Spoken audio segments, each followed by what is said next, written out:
cette journée-là, là, que tu as reçu 24 000 en 24 heures à 24 ans, comment est-ce que tu l'adresses différemment pour la suite? Le plus gros montant que j'ai vu de ma vie dans mon compte chèque, là, c'était genre 700$. Une journée, je fais 2 fois mon salaire annuel. 1500 pièces pour un coach, c'est trop cher, alors qu'ils ont l'option fois 100. Jamais je vais me concentrer sur quelqu'un que je sens que j'ai à convaincre. Parle aux milliers de personnes que j'ai aidées, parle à ma réputation online, parle à ci, parle à ça. Je ne peux pas et je ne veux pas tenter de briser un scepticisme.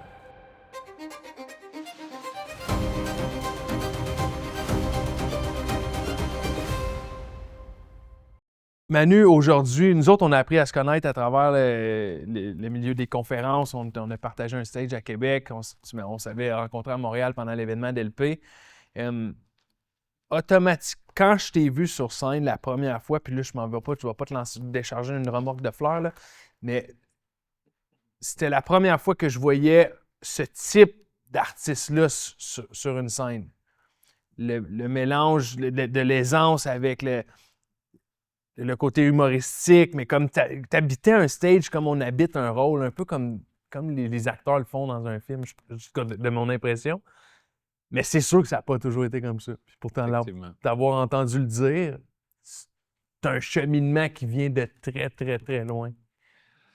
Bien, c'est sûr qu'aujourd'hui, le 18 octobre 2024, ça fait 10 ans que je fais des conférences.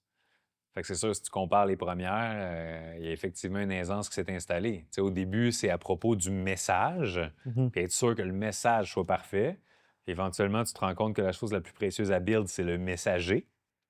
Comme ça, après ça, tu sais, il y a des gens, là, ils commencent à raconter une histoire autour du feu, là, tu sais pas pourquoi, mais tout le monde écoute. Ouais. On porte attention. On sait même pas de quoi ils vont parler. Ils vont juste dire « Hey, je suis allé au DEP. » Puis là, oh, tout le monde est attentif. Fait que c'est de développer ça plutôt, tu sais, développer les caractéristiques et les qualités entourant l'art d'être un bon messager plutôt que de juste perfectionner un pitch. Tu sais, il y a des gens, mettons, en humour, qui sont drôles parce que le texte il est drôle. Il y en a d'autres, tu leur enlèves le texte, ils sont juste drôles dans la vie de tous les jours. C'est comme ça. Fait que c'est je pense, qui a fait la grosse différence. Là. Puis peut-être qui a fait que tu as senti cette aisance-là, cet humour-là, tout ça sur scène, c'est à force d'en faire, puis de me faire plus confiance aussi dans le processus. Oui, oui. Puis, mais comme tu voyais, ce que je trouvais, c'est que tu habitais ton moment. Si tu le vivais pleinement versus quelqu'un, comme tu dis, qui récite un texte, un pitch ou whatever, ça se sent. Mais c'est parce que aussi, j'ai pas peur. Ouais. Tu sais, si je bafouille, je vais le prendre, je vais m'en servir, puis on va continuer, on va rire. Tu sais, le nombre de fois que c'est arrivé, je me sens enfargé dans ma langue, j'ai commencé à parler de même, puis là, j'ai juste continué avec un petit bout en allemand pour faire comme si j'avais switché de langue. Tu sais, ça, c'est à force d'en faire. C'est comme un mélange d'impro que tu te rends compte que dans telle situation, j'ai improvisé telle chose, ça a bien fonctionné. Fait qu'à ce temps, tu es rendu avec un outil pour une prochaine fois. Si tu te plantes de telle manière, tu sais que tu peux récupérer la salle de telle manière. Fait que c'est le métier aussi qui rentre éventuellement. Là. Le crowd working, comme on l'appelle. Exactement, exactement. Puis ça, c'est le fun, parce que quand tu n'as pas peur non plus de ce que les gens vont dire, tu sais, moi, je prends tout le temps pour acquis qu'il y a du monde dans la salle qui vont détester ce que j'ai à dire. Fait que comme ça me désensibilise des réactions ou des attentes, ou tu sais, je suis là pour faire de mon mieux. Puis souvent, je le dis au début de la conférence, tu sais, je ne suis pas ici comme un preacher qui s'en vient vous apprendre ou vous donner une ligne de conduite ou quelque chose. Je viens vous partager des trucs basés sur mon expérience personnelle. Et si ça s'applique, tant mieux, prenez ce que vous avez à apprendre, laissez ce qui ne vous intéresse pas, là. Tu sais, on n'est pas à l'église, là. Est-ce que tu dirais que, tu sais, on va le survoler parce que je trouve que ça met en perspective beaucoup. Mais ma question par rapport à ton histoire, c'est qu'est-ce que tu dirais que tu es devenu d'une certaine façon le Manu que tu aurais besoin d'avoir quand tu étais jeune puis tu vivais tous ces traumas-là dans ton enfance? Bien, je pense que c'est un peu notre rôle à tous et chacun de le faire pour nous-mêmes.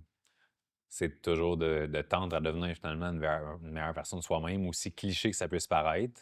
Mais surtout, tu sais, je crois que c'est d'oser révéler la version que nous sommes déjà. Tu sais, on pense souvent que la croissance, ça se passe par l'extérieur, tu sais, de devenir, d'accumuler, de changer, de grandir.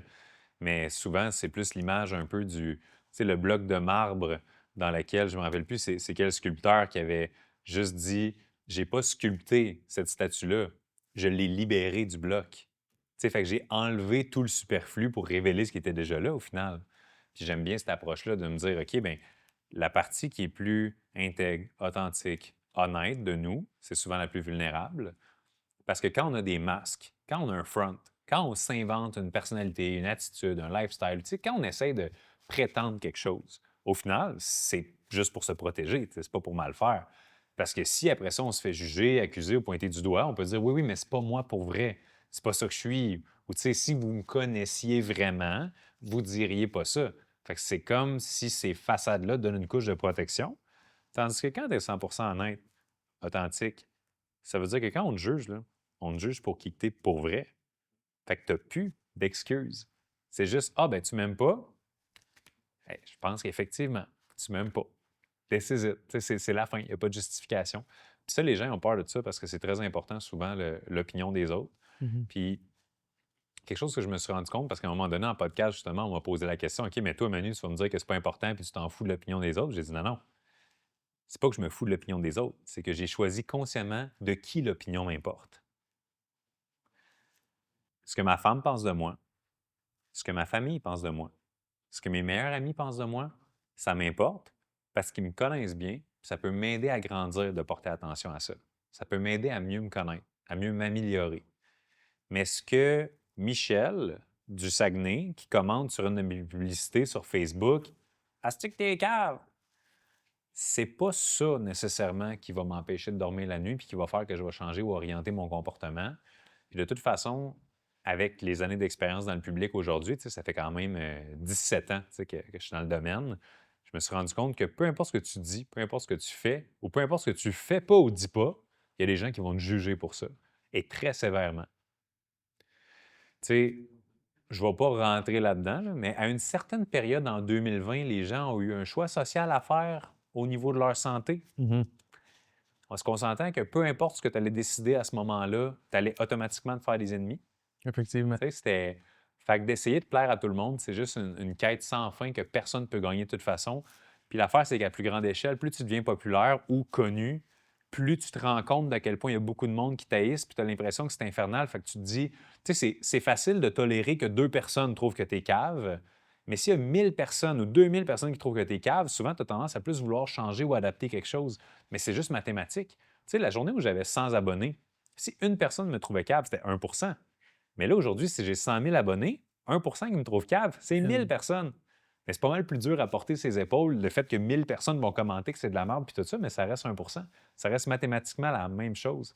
Fait qu'il faut juste avoir, je pense, le courage et l'intégrité de respecter nos valeurs, le message qu'on a envie de partager ou la façon dont on fait notre business. Ou, tu sais, moi, j'ai une approche super authentique en ligne, tu le sais, là, Ouais, ouais, on ouais. se voit passer sur Internet, puis tu sais, j'en fais des statuts des fois avec des jokes déplacés ou whatever, mais c'est moi.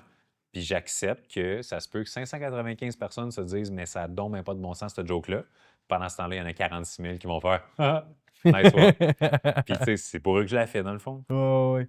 Puis tous ces concepts-là que tu amènes, puis clairement, tu as fait beaucoup de travail, surtout à travers les années, à travers tu sais, l'étude perpétuelle de la croissance personnelle.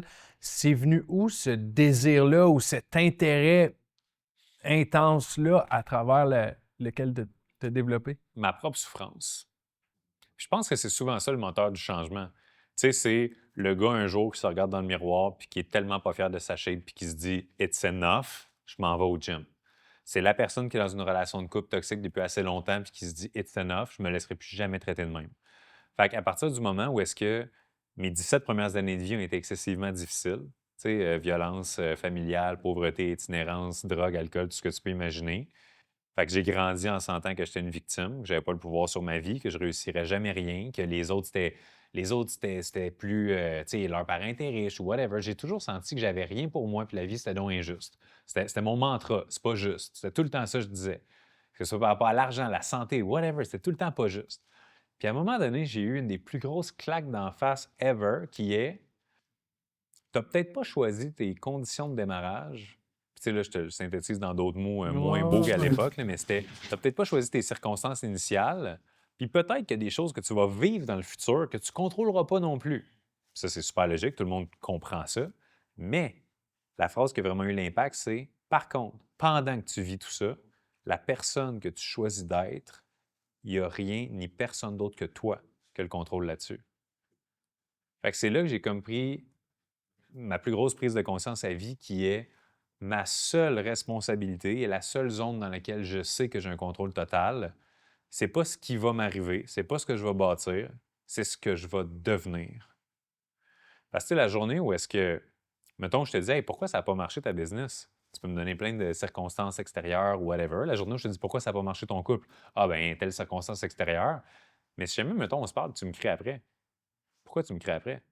Ah, parce que tu as dit. Non, non, c'est parce que tu as choisi de me crier après, parce que tu es le genre de personne qui règle ses conflits de cette manière-là. C'est identitaire. Puis la fois où est-ce que j'ai réalisé ça, j'ai fait OK, ben regarde, au lieu de me concentrer sur l'extérieur, changer mes circonstances, changer ma vie, changer mes revenus, je vais changer qui je suis et c'est qui je vais devenir qui va naturellement attirer à lui des circonstances différentes, des revenus différents, des opportunités différentes. Fait que j'ai changé mon approche par rapport au travail, puis ça a complètement changé ma vie, tu sais. Puis ça remonte à. T'avais quel âge à peu près quand ça a commencé? 17 ans. 17. J'avais 17 ans et 11 mois précisément. J'ai Ok, tu découvert te... un livre, C'est quoi? Le guerrier pacifique, par Dan Millman. Ça a été le livre qui m'a fait prendre mes responsabilités, le livre qui m'a fait réaliser que, OK, je suis beaucoup plus en contrôle que je pense. Puis même quand je ne contrôle pas 99 le 1 de qui je suis pendant que ça m'arrive, c'est ma responsabilité, puis je vais la prendre. Puis la paix que tu as eu à faire par rapport à ton passé, par rapport à la violence, la drogue, comme tu l'as dit, l'itinérance, ça s'est pas fait en claquant des doigts. Ça s'est pas fait en claquant des doigts, mais en même temps, je te dirais que la journée où tu réalises que tu es pas mal plus libre que tu pensais, tu n'as plus envie de retourner en arrière. Fait que c'est comme si, tu sais, j'ai passé 17 ans à pointer du doigt mes circonstances, les autres, la vie, les événements, mon passé, mon père pour toute ma misère. Mais la journée où j'ai compris que dans le fond, OK, fine, ça c'était mon début, je peux m'en servir comme excuse, je peux m'en servir comme tremplin. Tu n'as plus envie de passer une seule seconde dans l'excuse. Fait qu'à travers l'utilisation de ça comme tremplin, tu continues de build qui tu es, mais tu continues aussi de faire cette paix-là progressivement à travers, que ce soit des thérapies, des livres, des interventions, des programmes, tu vas te chercher des outils finalement, mais tu te concentres vraiment sur ce que tu veux bâtir. Puis, tu sais, j'ai décidé éventuellement d'avoir une approche qui était beaucoup plus, je vais baser mes choix, non pas sur mes circonstances actuelles, mais sur ce que je veux bâtir puis devenir. Fait qu'au lieu de me fier sur ce qui est arrivé dans mon passé, puis de me dire, OK, bien, en dépit de tel événement, peut-être que je réussirais à, je me suis dit non, je vais baser mes choix sur mes ambitions, pas sur mes conditions. Ça a été un game changer. Comment est-ce que le Manu du futur prendrait cette décision-là en fonction de qui il est dans le futur? Un peu.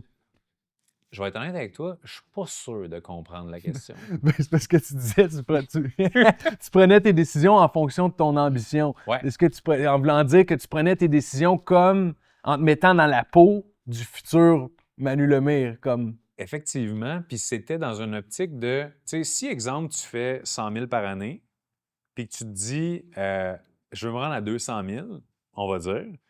Mais souvent, les gens, ils partent de ce qu'ils sont déjà ou de ce qu'ils font déjà pour essayer de bâtir un pont entre leur réalité actuelle et leur réalité future. Moi, je me suis dit, genre, fuck the bridge, indépendamment de ce qui se passe en ce moment. Quelqu'un qui est déjà là, c'est quoi sa réalité? C'est quoi ses choix? De qui il s'entoure? C'est quoi ses leviers? Dans quoi il a étudié? C'est quoi les skills, les compétences, les connaissances, l'expérience qu'il a? Fait que c'était comme de faire un bond dans une nouvelle réalité d'avance en me projetant, au lieu de me dire, ben, je vais monter marche après marche, puis on verra qu'est-ce que ça donne. J'aime ça. J'aime ça. Puis, à ce moment, fait que là, 16-17 ans, tu commences à t'intéresser au développement personnel. À quel moment dans ta vie est-ce que tu as considéré transformer ça en carrière, entreprise? Vraiment intéressante question. Merci de la poser d'ailleurs, parce que c'est rare qu'on me la pose. J'ai jamais vraiment considéré transformer ça en un levier économique. J'ai plus réalisé en cours de route que ça en était un. OK. Parce que ma mission, tu sais, à partir du moment où cette quête-là, qui était très personnelle initialement, c'était Ouais. de me libérer de ma propre souffrance, puis quand j'ai vu que ça fonctionnait à travers des livres, à travers plein de choses, des outils que je allé me chercher, bien, j'étais extrêmement enthousiaste par le fait que, hey, c'est possible d'arrêter de se sentir comme une victime, c'est possible de gagner confiance en soi, c'est possible de passer de quelqu'un d'extrêmement insécure qui ne veut pas prendre de risques à quelqu'un qui sort de sa zone de confort puis qui fonce puis qui n'a pas peur de se planter. C'est possible d'être extrêmement gêné socialement, introverti, à être capable d'aller au-devant, de s'introduire à des personnes puis d'accepter le rejet. Fait que quand tu découvres que cette possibilité-là existe, tu es tellement enthousiaste que tu as envie d'en parler à tout le monde. Du même principe que quand tu découvres le meilleur resto de ta vie, tu as le goût d'inviter tous tes chums à ce resto-là parce que tu te dis, hey, c'est tellement malade, il faut que vous viviez ça vous aussi. Fait que j'ai commencé à le partager. Les livres que j'avais lus, les leçons principales que j'avais apprises, et j'ai vu que ça avait un impact aussi sur les gens autour de moi. Fait que là, je commençais à être extrêmement enthousiaste, mais ça restait dans un réseau très restreint par rapport à ma proximité à moi. Puis là, les gens autour de moi ont commencé aussi à en parler aux gens autour d'eux en disant, hey, par exemple, je sais pas moi, un de mes amis, sa cousine, elle va pas bien. Fait qu'il dit à sa cousine, hey, tu devrais parler avec Manu, je pense que ça t'aiderait. OK, ouais. Fait que j'ai commencé par personne interposée à expand un peu ce message-là. Puis éventuellement, je me suis rendu compte que j'avais quand même une facilité pour vulgariser des messages. Fait que, tu sais, au lieu de te dire, ben lis tel livre, j'étais capable de te partager l'essence d'un livre en une conversation, mettons, d'une heure qui allait probablement avoir un impact similaire à lire le livre, voire même supplémentaire des fois, parce que je pouvais personnaliser selon ta réalité avec des exemples un peu plus adaptés à ton quotidien, mettons. Fait que là, j'étais honnêtement, tu sais, oublie pas que je pars d'un mindset de victime puis tout. Puis là, pour la première fois de ma vie, j'ai l'impression que je touche à quelque chose dans lequel je me sens un peu plus aligné en mode mission. Tu sais, je suis pas en mode carrière, je suis pas en mode sport, comme tu sais, je joue au basket beaucoup, tout ça. Mais là, j'étais vraiment en mode, hey, ça me fait du bien parce que je fais du bien. Puis j'étais extrêmement nourri de ça. Mon âme était nourrie de ça, en fait. Alors, j'ai décidé d'aider plus de gens, puis d'aider mieux ces gens-là. Fait que ces deux questions-là, ils ont été le core de ce qui a permis l'expansion de cette mission-là. Fait que aider mieux, ça voulait dire quoi? Aller me chercher des meilleures ressources, puis plus de ressources. Fait que de me former, de lire plus de livres, de rencontrer des mentors, puis d'expandre moi-même mon niveau de conscience, mes connaissances, mes compétences pour être capable de redonner plus. T'sais, évidemment, si ton frigo il est plein, tu peux plus nourrir tes amis que si ton frigo il est vide ou s'il y a juste une cuisse de poulet à partager en 8. C'est sûr. Fait que je me suis dit, je vais remplir mon propre frigo pour être capable de redonner plus. Puis ensuite de ça, comment je peux faire pour aider plus de gens? J'étais limité par le one-on-one. Puis tu sais, quand je te parle de one-on-one, là, je te parle pas de session sur Zoom, ça n'existait pas dans ce temps-là. Je te parle de moi assis dans la cafétéria qui philosophe sur la vie avec 2-3 personnes. Là. Puis tu sais, souvent, les 3 personnes que je connais pas, qu'on m'a juste référé d'aller parler à Manu sur l'heure du midi, ça va vous faire du bien. Puis là, je jase de la vie avec eux autres, du bonheur, des choix, tout ça. Puis éventuellement, pour dupliquer le message, je me suis mis à écrire dans le journal étudiant. Fait que là, avec un média, l'écriture puis le journal, je pouvais rejoindre beaucoup plus de personnes en un article. Éventuellement, quand j'ai fini le cégep, ces articles-là sont devenus sur une page Facebook qui a été lancée, je pense, en 2009, Ouais. qui s'appelait Manu Lemire, écrivain. OK. Mais ouais, fait qu'au début, c'était juste l'écriture, mon média. Fait que je me suis servi de la tribune qui est Internet pour réussir à faire que mes articles deviennent accessibles à plus de monde, évidemment, parce que le journal étudiant, c'était juste pour le monde au cégep. Tu sais, c'était pas, je me promenais pas dans la rue à distribuer des journaux. Fait que grâce à Internet, ça m'a permis d'amener mon reach à être un peu plus grand. Puis pendant les 7 années suivantes, je me suis toujours posé la question comment aider plus, comment aider mieux. Puis c'est là que j'ai découvert que, hey, à travers l'écriture d'un livre, à travers moi-même faire des conférences, à travers, tu sais, puis c'est là que j'ai voulu justement devenir plus pour être capable de redonner plus. Et ça m'a repris 7 ans, justement, à réussir à me bâtir une crédibilité, une notoriété dans mon domaine pour faire en sorte ensuite d'être invité sur les plus grands stages du monde, de faire des conférences devant des milliers de personnes, d'écrire un livre best-seller. Mais tu sais, tout ça, ça a été toujours dans le même optique. Je veux aider plus de monde. Fait que, tu sais, ta question par rapport à c'est quand tu as réalisé que c'était comme un business model ou de quoi, c'est comme si moi, mon modèle était basé sur je veux de l'impact. Puis à un moment donné, je me suis rendu compte que j'avais jamais fait $1 avec ça. Puis j'étais déjà rendu à 30 000 abonnés.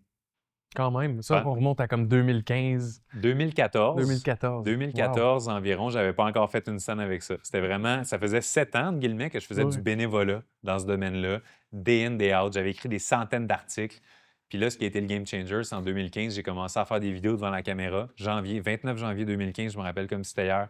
Je me prends en selfie, puis je fais « Hey guys, normalement, j'aurais écrit un article là-dessus, mais là, je suis un peu pressé, fait que je veux juste vous le faire en vidéo. » Je me lance, puis c'est devenu viral, cette vidéo-là. Ça m'a apporté encore plus d'abonnés. Puis là, j'ai réalisé qu'il y avait un pouvoir avec le média qui est la vidéo. Fait que, tu sais, j'ai transformé des articles vers la vidéo, nouveau média, nouveau reach. Puis éventuellement, cette année-là, j'ai décidé de faire le grand saut puis de me lancer all-in dans l'univers coaching, conférences, livres. Cet univers-là, finalement, de la conscience, mais en format virtuel. Puis c'est là que j'ai lancé mes premières offres. Puis du jour au lendemain, ça a été liberté financière ou presque. Là. Du moment que tu as décidé de mettre une offre payante sur la place publique. Ben, en fait, c'est ça qui est intéressant. C'est que tu sais, un overnight success, mais qui se bâtit en 7 ans. Là. C'est ça. Parce que, tu sais, moi, jusqu'à j'avais jamais rien vendu en lien avec la croissance personnelle. Tu sais, là, je commençais à faire des consultations en privé pour genre 20$ de l'heure. Tu sais, ça te donne une idée, là. Fait que quelqu'un voulait me parler, vu que ça faisait justement des milliers de personnes que j'aidais gratuitement. Là, je commençais à me dire, ben là, tu sais, c'est un job temps plein. Là, tu sais, j'ai pas chargé parce que je voulais faire de l'argent. J'ai chargé parce que j'aidais tellement de monde, puis à un moment donné, j'avais plus le temps. Tu sais, il fallait que je travaille ou que je refuse des gens. Fait que j'étais comme, ben je vais mettre un petit montant. Comme ça, ben le monde qui sont pas sérieux, ils vont dire non. Puis le monde qui sont sérieux, mais ils vont payer. Comme ça montre qu'ils veulent vraiment changer les choses, puis tout ça. Puis moi, en même temps, ça va me permettre de justifier que, tu sais, je travaillais 8 heures dans une job alimentaire, puis tout le reste du temps, je faisais juste ça, aider les gens, coacher, puis tout ça. Sauf que quand j'ai voulu faire une offre, justement, at scale, c'était pas nécessairement pour faire de l'argent. C'est parce que je voulais aider encore plus de gens, encore mieux. Fait que là, je décide de synthétiser les 7 années de lecture, de développement personnel, d'entraide one-on-one, puis je me dis, c'est quoi les patterns que j'ai observés chez le monde? Tu sais, mettons que ça fait 350 personnes que j'aide avec leur confiance en soi. Y a-t-il des choses que j'ai répétées d'une personne à l'autre, que c'est comme des principes universels qui pourraient aider? Fait que je suis parti de l'analyse de ce que j'avais fait en one-on-one ou via mes écrits sur Internet, qui avaient eu, mettons, plus de reach ou quelque chose comme ça.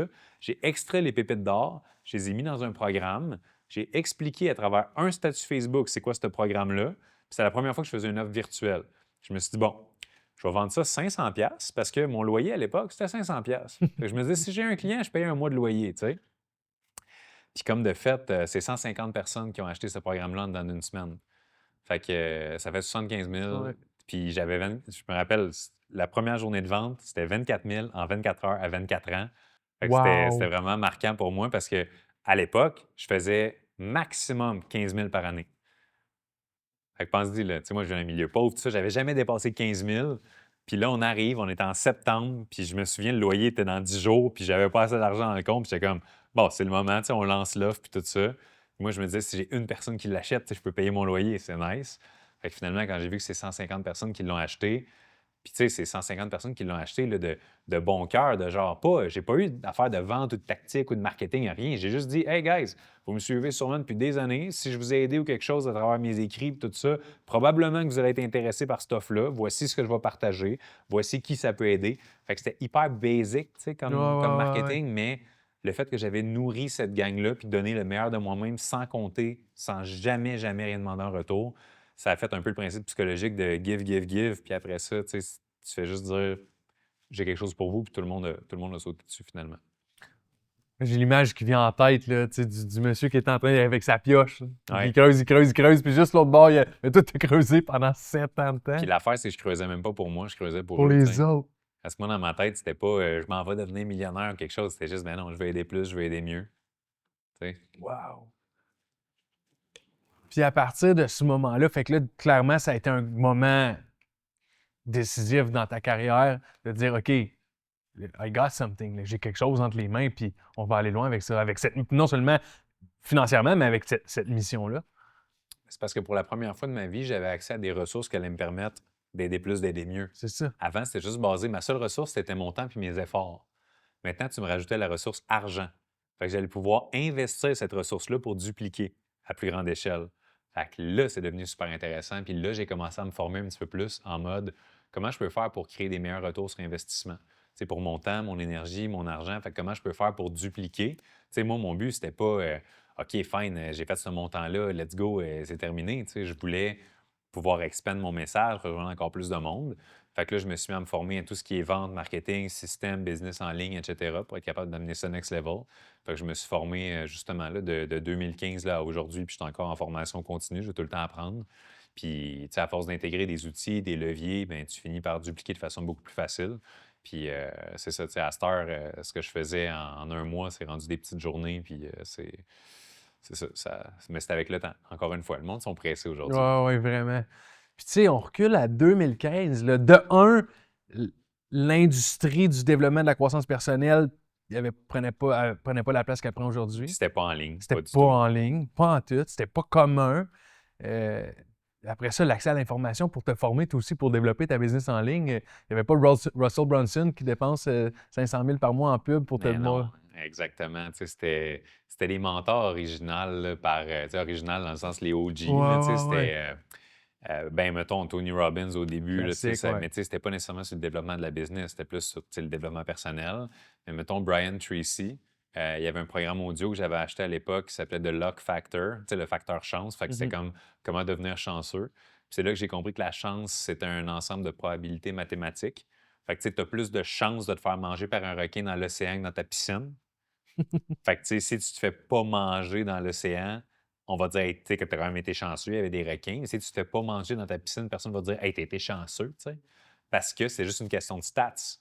Fait que ce programme-là m'a aidé à voir beaucoup plus la vie d'un point de vue mathématique, puis comprendre que si je voulais être chanceux, j'avais juste à mettre toutes les probabilités de mon bord pour qu'un événement se produise. Fait que si tu veux avoir du succès, la manière dont tu t'exprimes va-t-elle avoir une importance? Of course. Fait que j'ai pris des cours au niveau de tout ce qui est communication, message impactant. J'étais allé me faire des mentors, tout ça, tu sais, pour apprendre à être un meilleur communicateur, écrire mieux, passer mieux un message. Fait que j'ai vraiment investi dans mon skill set pour avoir le plus de chances possible d'être chanceux au final.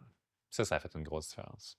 Fait que tu as vraiment, à partir de ce moment-là, commencé à construire bloc par bloc le Manu que tu devais devenir pour accomplir justement cette mission-là. Bien, encore une fois, pour faire une cohérence par rapport à quand j'avais 17 ans, j'ai fait ma réalisation que j'étais mon investissement le plus précieux. Je me suis rendu compte que là, quand j'étais plus sérieusement en affaires, je me suis dit ma business ne va jamais dépasser le niveau de l'entrepreneur qui est derrière. Fait que j'ai continué, dès que j'avais des économies, j'ai réinvesti ça dans moi, dans ma business, dans mes connaissances, dans des formations, dans les mentors, parce que je me disais, si à l'époque, mettons, pour moi, c'était rendu facile de faire 500$ en une journée, bien, je voulais apprendre de la personne pour qui c'était facile de faire 5000 en une journée. Puis la journée où est-ce que ça devient, au bout d'années, facile de faire 5000 en une journée, je vais aller apprendre de qui c'est facile de faire 50 000 en une journée. Puis de continuer again and again, de monter les marches. Tu sais, au moment où est-ce qu'on se parle, il y a des gens qui font 1 million par jour, là. Tu sais, puis pour eux, est-ce qu'ils travaillent? Mettons que quelqu'un fait 10 fois plus que nous. Il travaille-tu 10 fois plus fort? Non. Ça m'étonnerait, là. Ah Tu sais, ouais. on travaille, là. Ouais. Fait que ça doit être qu'il y a des leviers différents, des contacts différents, des opportunités différentes ou des véhicules financiers qui sont différents. Fait que c'est d'aller apprendre c'est quoi ces choses-là. Tu sais, souvent, j'utilise l'analogie, puis ça me fait bien rire parce que tout le monde est capable de relate, mais tu sais, on est entrepreneur, puis on travaille tout fort, puis longtemps, puis on est persévérant, puis tout, mais imagine que tu as quelqu'un qui est en train d'essayer de rentrer un clou dans une planche avec une cuillère, OK? Tu sais, le dos d'une cuillère. Puis là, il tape fort, ding, ding, ding, ding, ding. Tu passes à côté, toi, tu as un marteau dans les mains. Tu es comme, hey, bro, je peux-tu t'aider? Puis il dit, non, non, c'est beau, j'ai déjà mon outil. Mais qu'est-ce que tu fais? C'est pas avec une cuillère. Non, non, je suis occupé, j'ai pas le temps, je suis dans le rush. Hey, ça aurait-tu valu la peine qu'il arrête pendant 2 secondes, puis qu'il prenne le marteau, qu'il réalise c'est quoi cet outil-là, qu'il essaye, puis le lendemain, mais sûrement, il pogne son air d'aller, finalement, il réalise que, hey, je clouerai plus jamais qu'une cuillère. Mais tant que tu ne sais pas que le marteau il existe, là, tu penses que tu es bien smart avec ta cuillère, puis tu te trouves bon parce que tu travailles fort. Fait que c'est ça que j'ai trouvé super intéressant de justement commencer à m'entourer de gens qui avaient vraiment cette vie-là que je voulais beaucoup plus facilement. Tu sais, d'aller dans une conférence, mettons, aux États-Unis, puis de rencontrer un gars qui va dire, tu sais, à cette heure, 75 000, c'est une mauvaise journée. Puis là, de faire, oh, OK, why? Qu'est-ce qui se passe? C'est quoi ta business? Ça a-tu commencé de même? Tu sais, puis d'essayer vraiment de comprendre le processus, puis de découvrir souvent en cours de route des leviers qui sont tellement plus efficients que le jour où tu comprends que c'est pas une question de travailler fort, là, tu sais, oui, au début, souvent, c'est une question de travailler fort parce que tu ne sais pas comment travailler mieux. Il faut que tu travailles fort pour développer les revenus, pour être capable d'investir dans des personnes qui vont te montrer comment travailler mieux. Puis c'est comme ça progressivement que tu te libères en créant des meilleurs leviers. Mais tu sais, je te parle de ça aujourd'hui, là, après 17 ans d'essai-erreur. Fait que c'est pas pour rien que, tu sais, j'aurais aimé ça, là, tout savoir ça upfront, mais il a fallu que je l'investisse l'argent, le temps, l'énergie, puis que moi aussi, là, je fasse tu sais, du hustle, travailler, me lever à 6 h le matin, me coucher à 3 h du matin, puis juste repeat again and again, skipper le gym, tu sais, toutes ces affaires-là. Malheureusement, je l'ai faites. Mais aujourd'hui, savoir ce que je sais, back then, tu sais, je serais capable de le faire dans l'équilibre. C'est juste qu'il a fallu que j'apprenne, là. Avec ce que tu sais aujourd'hui, qu'est-ce que tu changes dans la... Avec ce que tu sais aujourd'hui puis ce que tu as vécu aujourd'hui, cette journée-là, là, que tu as reçu 24 000 en 24 heures à 24 ans, comment est-ce que tu l'adresses différemment pour la suite? La première des choses, c'est au niveau de mon ambition personnelle. J'avais des croyances limitantes par rapport à l'argent. Tu sais, mettons en contexte, le plus gros montant que j'ai vu de ma vie dans mon compte chèque, là, c'était genre 700$. Parce que je vivais d'une paye à l'autre, tu sais, j'étais sous le seuil de la pauvreté et tout ça. Fait que la journée où est-ce que je vois 24 000 dans mon compte, là, je braille toutes les larmes de mon corps. Puis tu sais, là, j'ai l'impression que je suis fucking riche. sais? Parce qu'on se dit, par rapport à la proportion, tu sais, en une journée, je fais 2 fois mon salaire annuel. Puis là, la semaine suivante, vu que je fais 75 000, tu sais, moi, dans ma tête, là, mon objectif de vie, c'est de faire 52 000 par année. Ça veut dire 1 000 par semaine. Dans ma tête, c'était le symbole de la richesse ultime.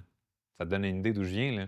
Fait que là, quand je fais 75 000 en une semaine, au lieu de me dire, wow, je vais pouvoir me servir de ça, puis bien l'investir, puis faire fructifier, puis me servir de ça comme un momentum, ce qui s'est passé, c'est que j'avais tellement eu une vie difficile, avec mille et une épreuves dont je ne parlerai pas nécessairement aujourd'hui, mais j'ai vu ça comme un cadeau divin de Hey, tu as tellement travaillé fort, enfin tu peux te reposer.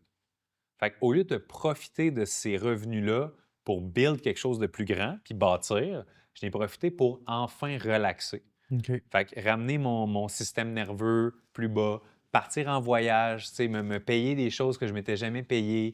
Tu sais, moi, j'avais jamais mangé ça, un filet mignon de ma vie, là, c'est bien trop cher, tu comprends ce que je veux dire? Fait que j'ai commencé à expérimenter un peu plus la vie. Puis pendant quelques années, suite à ça, j'ai eu un lifestyle qui était beaucoup plus basé sur, je fais, exemple, je fais 100 000 en une semaine, je travaille pas pendant 4 mois. Je fais 75 000 en une journée, je travaille plus pendant 6 mois. Puis, tu sais, quand je vois que le compte redescend, je refais un gros coup. Puis... Mais, tu sais, en même temps, il y en a qui vont dire, mais mon Dieu, c'est idéal. Tu sais, ça te donne un super Ouais. beau lifestyle. Puis tout ça. Puis oui, j'ai adoré ma vie pendant ce temps-là. Et à un moment donné, je me suis rendu compte que peu importe la quantité d'argent que tu fais à un moment précis, si tu es toujours en mode je dois rebâtir quelque chose pour refaire de l'argent, puis à un moment donné, ça rediminue, tu sais, n'es pas en train non plus de te créer une business. Tu es un travailleur autonome, oui, à très grande échelle, mais tu restes que si tu es malade ou s'il t'arrive de quoi, tu n'as pas vraiment build something. Je n'aurais pas pu vendre ma business à ce moment-là. Puis là, j'ai réalisé aussi que, premièrement, on le sait, c'est quoi le principe d'avoir une nouvelle bébelle, un objet matériel, ça dure une fraction de seconde, le bonheur. Là. Puis ensuite de ça, ton nouveau char, tu rentres dedans, oh my God, j'en reviens pas. 3 mois plus tard, tu échappes des frites entre les bancs, puis tu es comme, bon, it's too late, c'est disparu là pour toujours. C'est comme ça. Fait qu'on perd ces sensations-là d'excitation associées à la nouveauté matérielle. Donc, je voulais, même les voyages éventuellement, ton 14e filet mignon, il ne file pas comme le premier. Non. Ton 12e voyage de l'année, t'es brûlé, tu vas retourner chez vous, c'est plus excitant. Fait il a fallu que je redéfinisse ma conception du bonheur, de pourquoi on vit, de c'est quoi l'objectif, puis que je me réaligne avec cette mission-là de aider plus puis aider mieux. Parce qu'avant, c'était hyper stimulant, puis je le faisais. Mais là, pense à ça, la journée là, où est-ce que j'ai pogné une couple de vidéos avec des millions de vues, puis je me rappelle, dans le même été, en dedans d'1 mois, j'ai fait 2 vidéos. Puis c'est des vidéos, pas de montage, pas de sous-titres, rien, juste moi devant la caméra. Il y en a une qui a atteint 65 000 partages, l'autre 50 000 partages.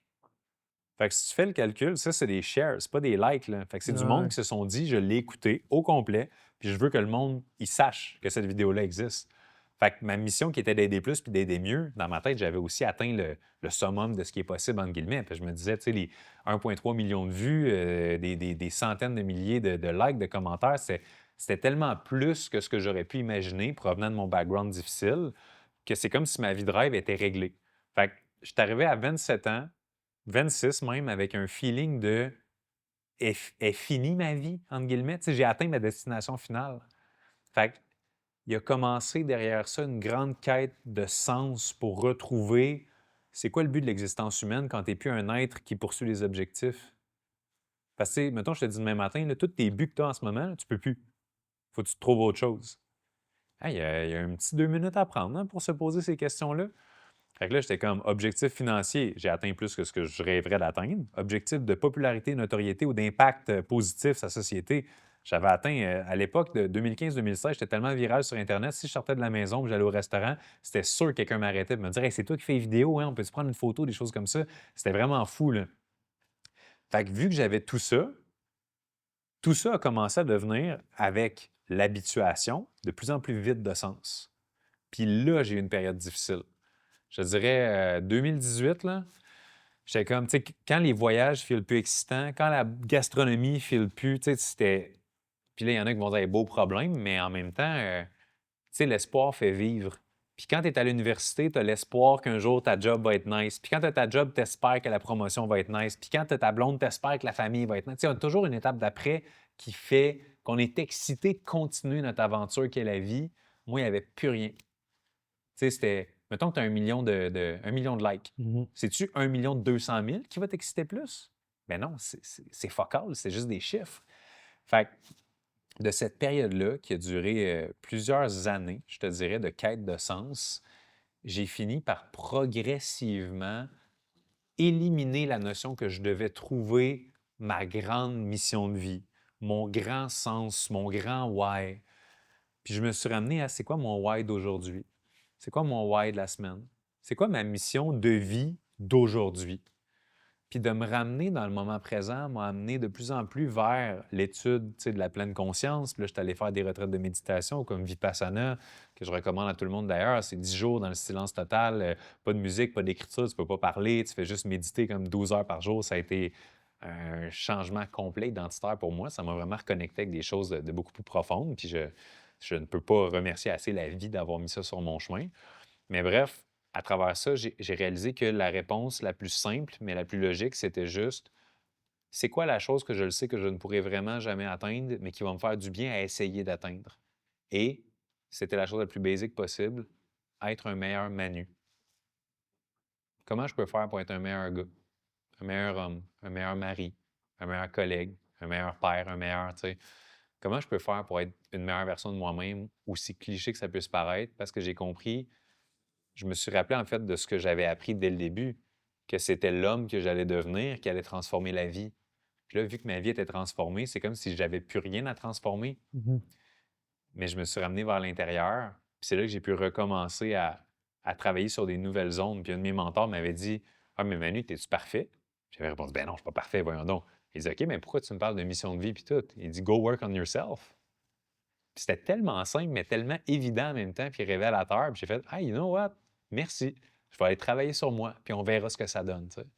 Fait qu'aujourd'hui, je suis plus dans une curiosité de voir comment je peux travailler sur ma relation avec moi-même et l'amélioration de cette relation-là va impacter mon monde extérieur. Et je suis plus un observateur curieux de ce que ça va donner à travers une mission aujourd'hui que j'ai définie de mieux en mieux, qui est tout simplement d'aider les entrepreneurs à avoir une vie et une business pas mal plus simple, pas mal plus le fun.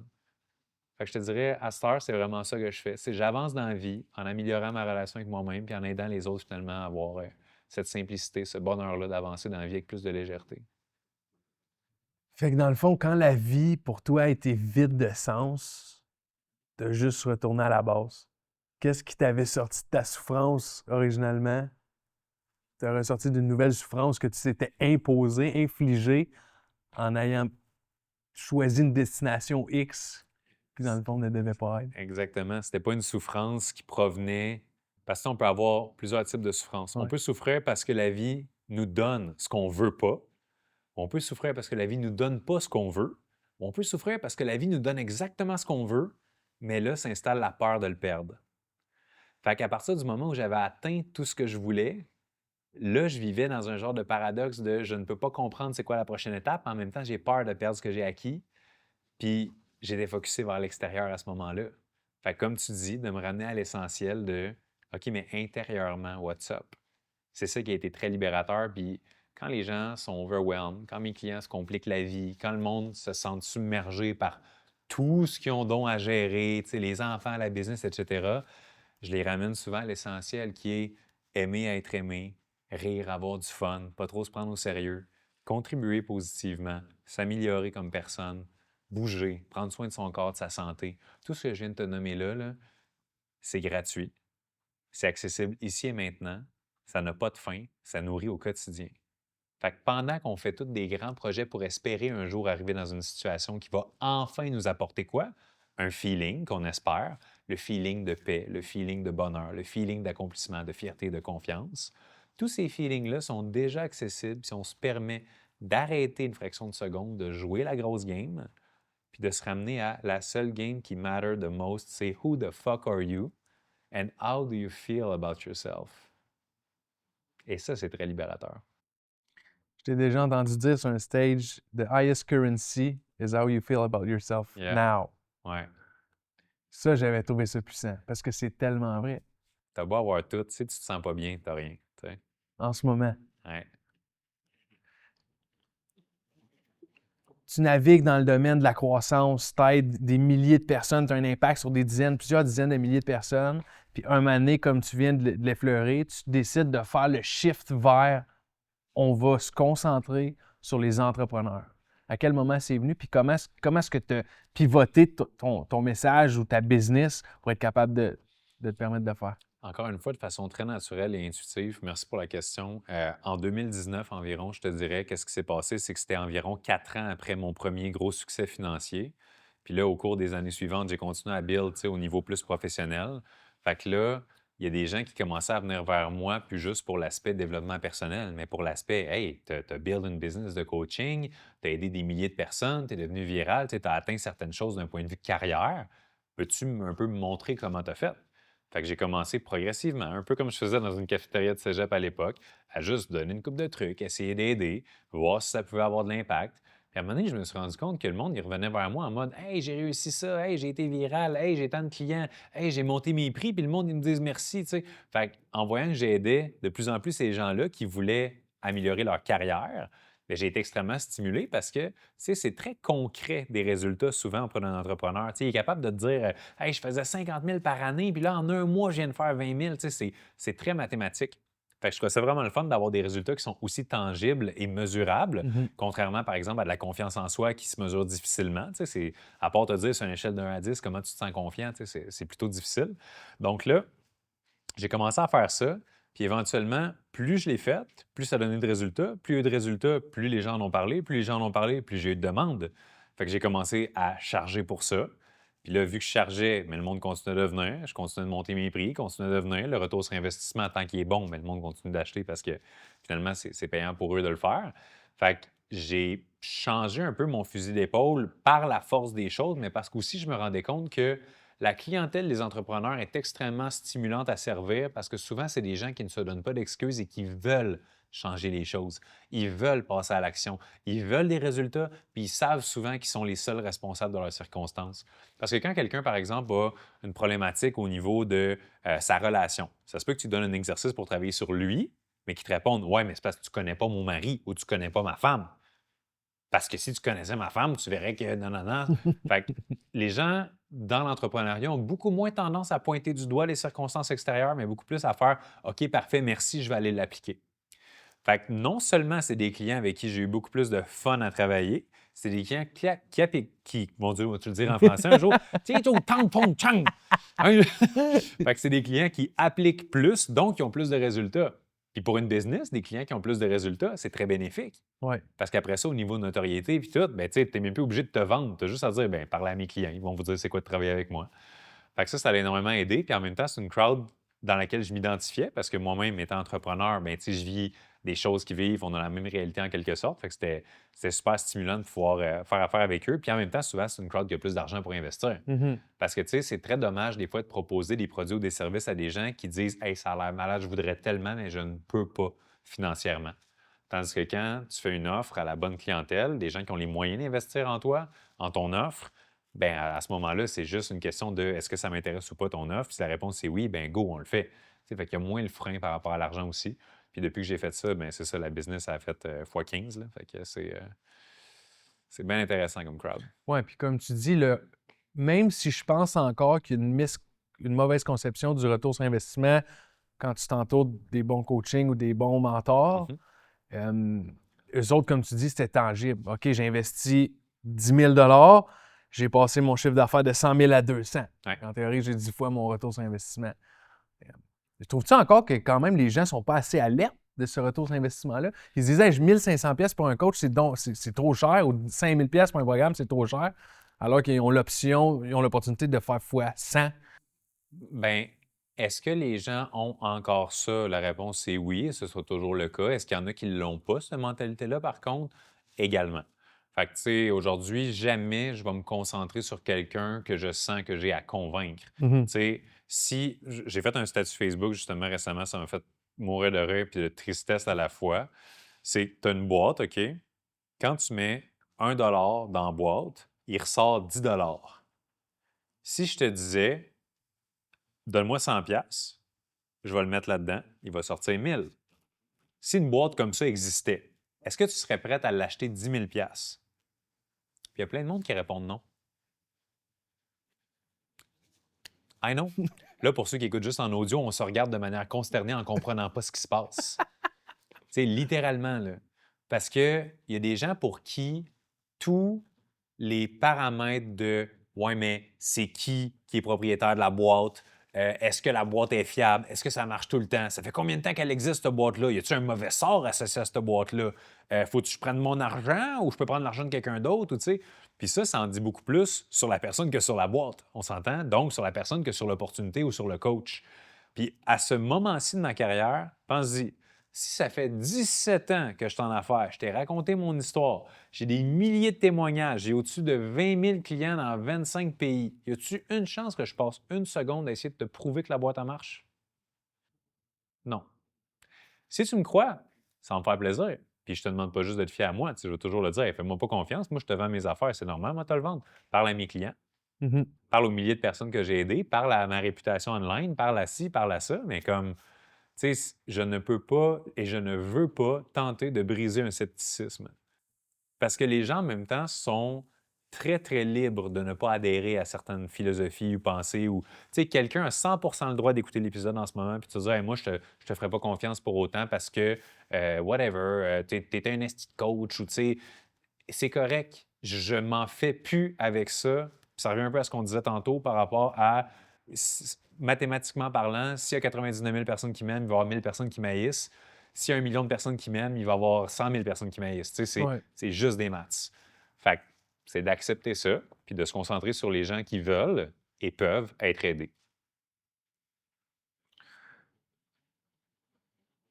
Tantôt, on a parlé un petit peu, tu as fait quelques pivots dans ton entreprise, probablement depuis 2000, depuis que justement que tu as commencé à aider des entrepreneurs. Tu sais, je t'ai vu naviguer avec d'autres coachs, amener une formule de groupe, après ça, même récemment, d'autres partenaires. Puis là, j'ai l'impression que, de ce que j'entends, j'ai un Manu qui s'en va sur un chemin qui est propre à lui, qui est clair, qui a le champ libre, puis qui va avancer. Qu'est-ce que tu apprends de toutes ces relations-là, de partenariats que tu as essayé dans le passé, puis que maintenant, tu sembles vouloir faire ton chemin? La même affaire qu'on apprend dans les relations de couple qu'on a vécues antérieurement. C'est con, là, mais on apprend à se connaître, on apprend à mettre nos limites, on apprend ce qu'on veut et ce qu'on veut pas. Fait que littéralement, des partenariats, ça sert aussi à ça. D'apprendre puis de grandir, d'en savoir plus sur nous, puis de savoir mieux qu'est-ce qu'on va vouloir la prochaine fois. Fait que ça m'a permis de me définir, ça m'a permis de raffermir ma vision, ma mission, pour qui je le fais, pourquoi je le fais. Puis c'est sûr qu'aujourd'hui, je me sens beaucoup plus solide dans ce que je fais que jamais. Mais encore là, je me sens aucunement solide par rapport au Manu que je vais être dans 20 ans. Tu sais. Mhm.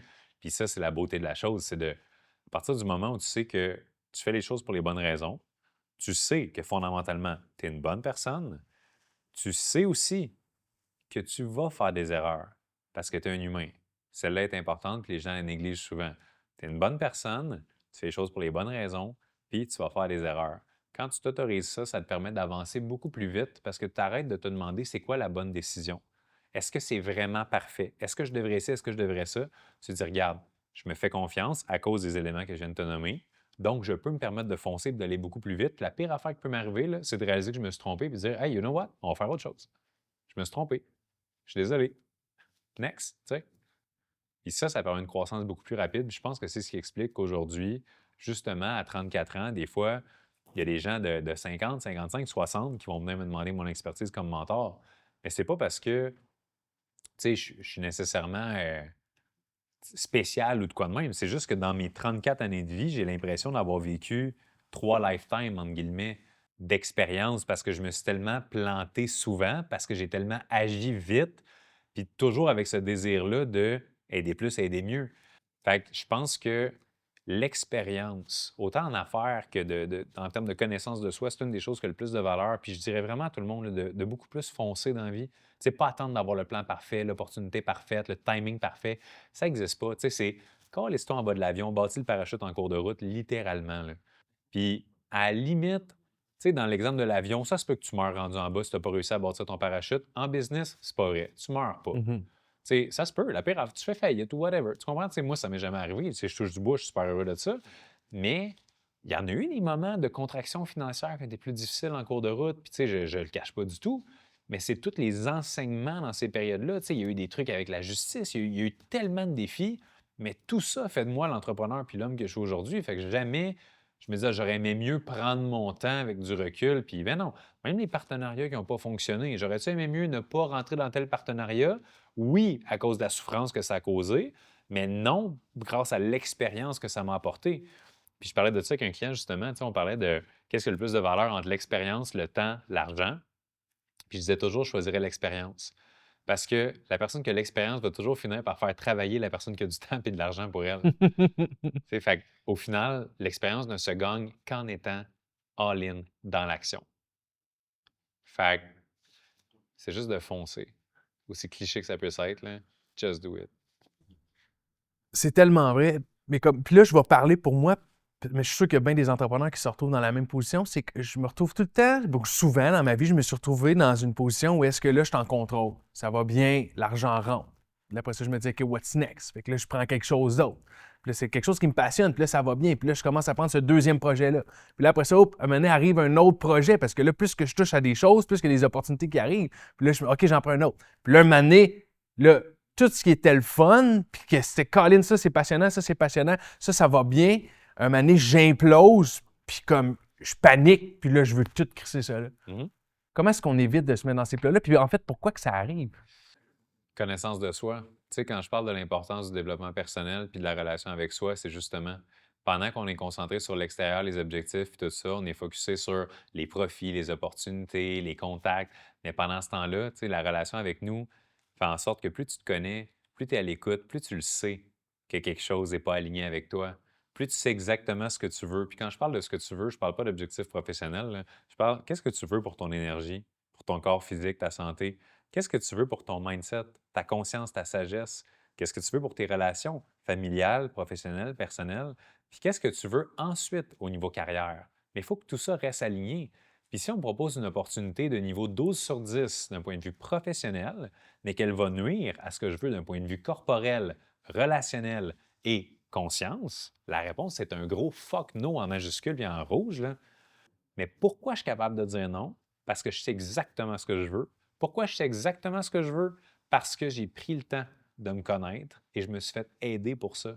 Fait que des gens en one-on-one qui m'ont eu dans leur bureau pour me poser mille et une questions d'introspection pour m'aider à me connaître, j'en ai eu et j'en ai eu et j'en ai eu. Et je ne pourrai jamais assez suggérer à tout le monde de faire ce parcours-là de découverte de soi, de se faire aider par les bonnes personnes. Puis aujourd'hui, tu sais, c'est plus vraiment ça que je fais. Je te dirais, tu sais, il y a toujours un peu de mindset, puis d'équilibre, puis de choix de vie à travers les entrepreneurs que je vais aider. Mais tu sais, c'est tellement essentiel d'apprendre à se connaître. Et surtout, qu'est-ce qui peut se passer, mettons, pour un gars comme toi qui raconte sa situation, tu sais, ça avait l'air hot, ça avait l'air hot, je les ai tout acceptés, finalement, je capote. C'est de comprendre que à une certaine époque, tu n'avais pas des opportunités de la qualité de celles que tu as en ce moment, right? Mhm. Parce que tu n'étais pas rendu là. Ouais. Fait que c'est comme si le Médéric d'avant a maintenant les opportunités. On va dire, avant, il y avait des opportunités de niveau 1. Fait que là, il a level up, il est rendu niveau 2. Puis là, il propose des opportunités de niveau 3. Fait qu'il est comme, hey, c'est tentant en tabarouette, parce que j'aimerais bien ça me rendre au niveau 3. Mais qu'est-ce qui se passe? C'est que pendant que tu acceptes des opportunités de niveau 3, tu t'enlèves le temps, l'argent et l'énergie pour accepter une seule opportunité de niveau 5 qui aurait pu te propulser comme jamais en maintenant ton équilibre. Donc, le fait de réussir à résister à des tentations qui sont belles pour se garder l'espace, pour accepter des opportunités qui sont extraordinaires. Tu sais, je disais ça à une cliente justement la semaine passée, j'étais comme, elle avait un événement dans le fond qui se passait sur 4 jours, puis finalement, ça a été cancellé. Fait que là, elle avait 4 jours qui étaient prévus, pas de travail, c'est juste 4 jours d'événement, puis Mhm. elle allait se former dans le fond aux États-Unis. Puis là, étant donné qu'elle a eu ces 4 jours-là, j'ai dit, hey, comment tu feels par rapport à récupérer tout ce temps-là? Hey, le soulagement là, de hey, j'en reviens pas, je sais même pas ça fait combien de temps que j'ai pas eu 4 jours de suite pour juste me demander what's up, sans être obligé d'être stressé avec mon horaire, mon agenda. Fait que c'est signe que, OK, mais tout ce que tu fais en dehors de ça, là, c'est pas au final pour réussir à avoir ce feeling de paix-là, d'alignement, de bien-être, tu sais. Fait que pourquoi pas bâtir notre vie en cours de route de manière à respecter l'envie d'avoir ce feeling-là. Fait qu'à cette heure aujourd'hui, il y a une chose que je fais plus que jamais, c'est refuser des opportunités qui sont vraiment hot parce que je ne veux pas accepter quelque chose de vraiment hot. Ça va me voler du temps pour quelque chose d'extraordinaire. Mais souvent, c'est très tentant, quelque chose de vraiment hot, on s'entend. Mhm. Puis surtout, à un certain moment, on pense que ce qui est vraiment hot, c'est le top of the world, là. Mais imagine, OK, la prochaine fois que tu vas te faire offrir un projet, une opportunité ou quelque chose, demande-toi, est-ce que le Ménéric de dans 5 ans serait aussi excité que moi en ce moment par ce projet-là? Puis si la réponse c'est ah, non, ça serait peut-être un projet parmi tant d'autres parce qu'il va être rendu à telle place puis tout ça, intéressant. Peut-être que si ce serait pas nice pour toi dans 5 ans, parce que tu le sais où tu t'en vas, ça veut dire que ce n'est pas le chemin qui va te mener là nécessairement. Parce que quand je parlais des niveaux tantôt, là, mettons que tu es rendu niveau 2, puis tu acceptes des opportunités de niveau 2 parce qu'ils sont hot, puis là, finalement, tu montes niveau 3, puis tu acceptes des opportunités de niveau 3 parce qu'ils sont hot, à un moment donné, tu finis overwhelmed, puis tu n'as plus le temps pour les opportunités de niveau 4, 5, 6. Fait que tu restes pogné au niveau 3 avec tes opportunités de niveau 3. Puis c'est là qu'on vient dans une espèce, même pour les gens riches, des fois, de rat race, dans laquelle tu es comme, hey, je comprends pas, je suis en entrepreneuriat pour être libre, mais on dirait que c'est les plus gros projets, plus de stress, plus de monde, plus de. Puis finalement, c'est pas pour rien qu'il y a énormément de personnes qui font des burn-out, de la dépression, de l'anxiété, puis tout. C'est parce que souvent, ils s'en mettent trop ses épaules parce qu'ils n'imposent pas des limites fixes et claires. Puis je te dirais, ma skills numéro 1, c'est ma capacité à dire non. Et c'est la chose que je recommande à tout le monde d'établir en premier. C'est 1, qu'est-ce que vous voulez? 2, la capacité de dire non à tout ce qui n'a pas rapport avec ça. Puis quand je dis pas rapport, là, c'est pas quelque chose que 96 aligné avec ce que tu veux. C'est pas 100 là. C'est 96. Puis je suis sûr que tu vas me dire, asti, je te file. T'as-tu déjà accepté un projet? Parce que 90 du projet, c'était un fuck yeah, t'étais comme, ouais, ça va être malade, mais tu savais d'avance qu'il y avait un 10 que ce soit le choix du partenaire ou certains détails ou le délai, que tu te disais, ah, ouais, il y a ça, par exemple, puis finalement, tu acceptes. Puis tout le long du projet, ce qui te fait chier, c'est le 10 que tu savais d'avance. On le sait, On se connaît, on a de l'expérience, mais on se dit, ah, je pourrais. Il faut arrêter ça, littéralement. Faut que ça soit un fuck yeah à 100 À 100 ou que ce soit quelque chose qui va servir de levier tellement grandiose qui va nous faire faire un bond de vie dans une nouvelle catégorie. Fait que, mettons, un client récemment qui me proposait 50 000 pour du coaching one-on-one, mais il voulait qu'on fasse ça de telle manière, à sa façon, tout ça, ce qui pourrait être une belle opportunité, parce que c'est quand même le fun de recevoir 50 000 pour coacher quelqu'un, ma zone de confort, de génie, tout ça. Mais je savais que de la façon que ça allait être fait, c'était pas, comme tu dis, un fuck yeah. Fait que de réussir à dire non à quelque chose qui pourrait être nice donne l'espace requis pour travailler sur des leviers.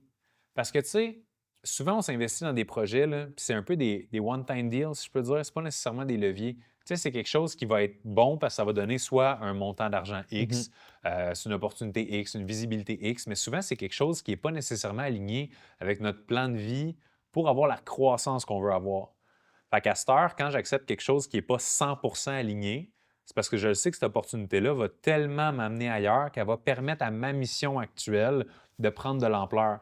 Fait que si tu me proposes, mettons, demain matin un projet, je vais juste dire oui si je sens que ce projet-là peut quand même contribuer à ce que j'ai déjà envie de faire. Si ça m'éloigne de ce que j'ai envie de faire et de ce que je veux, puis qu'il n'y a aucun lien entre ces deux missions-là, il n'y a aucune chance que je dise oui. Makes sense. Makes sense. On va terminer là-dessus parce que je m'en vais quand même dans une autre direction complètement. Là, puis c'est pas quelque chose qu'on a parlé aujourd'hui. Mais à un moment donné, il y a quelqu'un qui te connaît bien qui a pris un malin plaisir à me partager que tu avais toujours voulu être humoriste. Puis, c'est-tu un chemin que tu as considéré? T'as-tu pris des actions pour un moment donné faire un stand-up? Ou t'en es où par rapport à ça? Tu es en train de dire que je suis pas humoriste? Ben oui, c'est quoi être humoriste? Pour le définir, c'est quoi être humoriste? Cet épisode-là. Non, en fait, c'est que toujours voulu être humoriste, c'est pas 100% exact. C'est juste que j'ai toujours été un très, très, très grand fan d'humour et j'ai toujours convoité l'idée que ce serait vraiment le fun de faire un number, du stand-up, des choses comme ça. Est-ce que c'est un objectif à moi de fouler les planches, aller partout au Québec, faire des tournées? Non. C'est juste que quand je suis en conférence, je tripe vraiment à connecter avec ma salle via l'humour. J'aime ça via mes réseaux sociaux, mettre de l'humour dans mes capsules, dans mes textes. Justement, récemment, je ne sais pas si tu as vu mon post, mais genre, sais, je parlais que je cherchais un nouveau nom pour mon infolettre, tu sais, puis Ouais, une tu sais, infolette. c'est ça, tu sais, une infolette. Ah, Tu sais, c'est-tu cave? ah ouais. Mais tu sais, je vais le dire, je vais le honner parce que dans une fraction de seconde, ça m'aura fait rire. Puis je me suis dit, gars, sûrement quelqu'un d'autre qui va faire ah, c'est que c'est cave, mais je vais y décrocher un sourire puis ce sera ça. Fait qu'à cette heure, je le vis par intégration. Tu sais, OK. je me limite plus dans mon humour. Puis si je me dis, hey, il y a 50 000 personnes qui vont voir ce post-là, 4 personnes vont rire, c'est correct. Moi, si ça m'a fait rire, je vais le poster. Tu sais? Puis c'est ça que je parlais de cohérence puis d'alignement, parce que la façon dont on fait les choses est beaucoup plus importante que ce qu'on fait. Fait qu'à cette heure, d'intégrer cette partie-là de moi, qui est authentiquement, je veux dire, j'ai un désir d'avoir du fun. Tu sais, je veux que ma relation de couple soit le fun, je veux que ma business soit le fun. Avec mon staff, on fait des jokes, tu sais, je veux que ce soit léger. Fait que c'est juste de l'intégrer finalement dans chaque sphère de ma vie. Puis à cette heure, justement, est-ce que j'ai encore le désir peut-être d'aller faire des shows, des choses comme ça? Pas nécessairement parce que j'ai tellement de fun au quotidien. Puis même avec mes clients, tu sais, avec une cliente récemment, on faisait des jokes sur sa moustache, là, ça donne une idée. Tu sais, puis ça venait d'elle, inquiète pas, là. Mais, tu sais, c'est de pouvoir... Tu sais, je suis comme...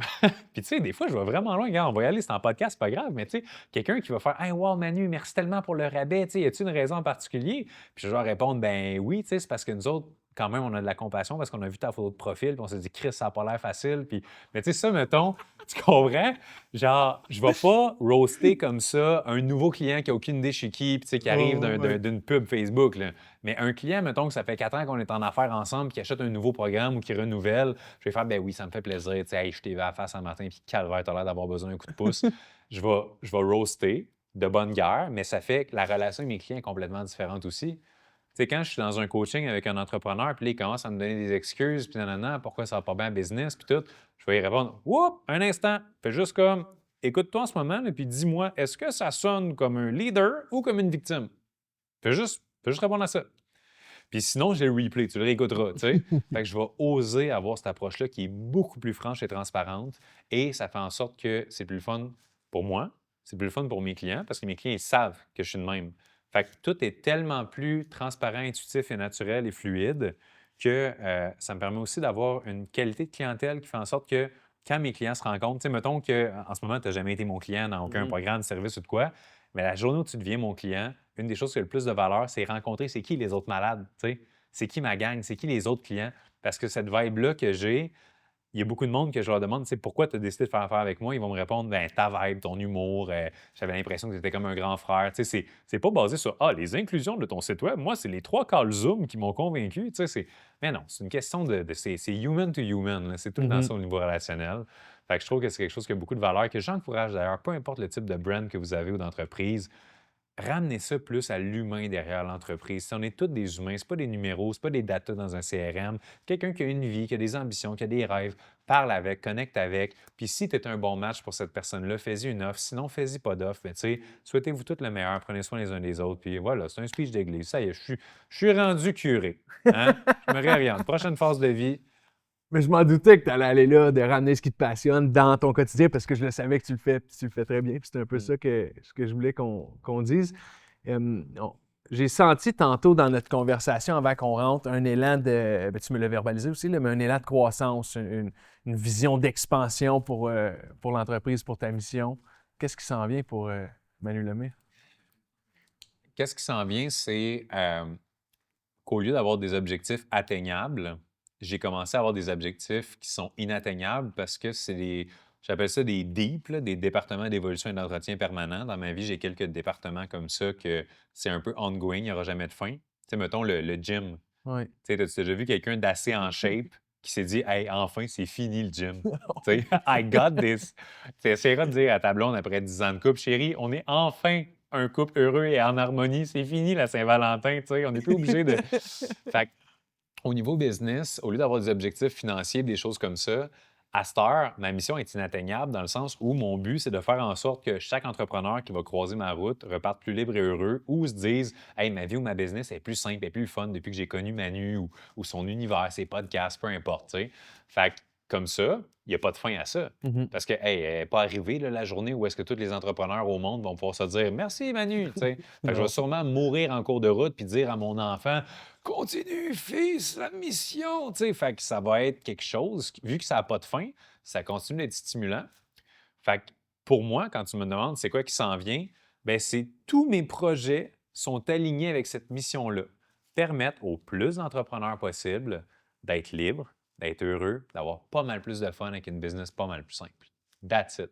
Fait que, autant à travers des groupes de coaching, des réseaux d'entrepreneurs, des programmes de formation, du coaching one-on-one, de moins en moins, mais on bâtit de plus en plus des systèmes qui permettent justement de dupliquer cet impact-là, un peu comme à l'époque je l'ai fait avec mes écrits dans le journal étudiant. T'sais. Fait que, on s'entoure d'une belle équipe, on commence à mettre des bonnes personnes en place, puis on veut que ça grandisse ce mouvement-là, tout simplement. Parce que l'entrepreneuriat, souvent, c'est compliqué pour rien. Fait que j'essaie de ramener ça à de la simplicité et du plaisir. La complexité, c'est l'ennemi numéro 1 de la croissance. Et de l'exécution. Et de l'exécution. Tout à fait. Manu, pour moi, en tout cas, tu incarnes vraiment très bien l'image d'avoir du fun dans ce qu'on fait dans notre day-to-day. Puis ça, je te remercie parce que dans tout mon entourage puis dans tous les gens que je suis, tu es le seul qui le fait aussi bien.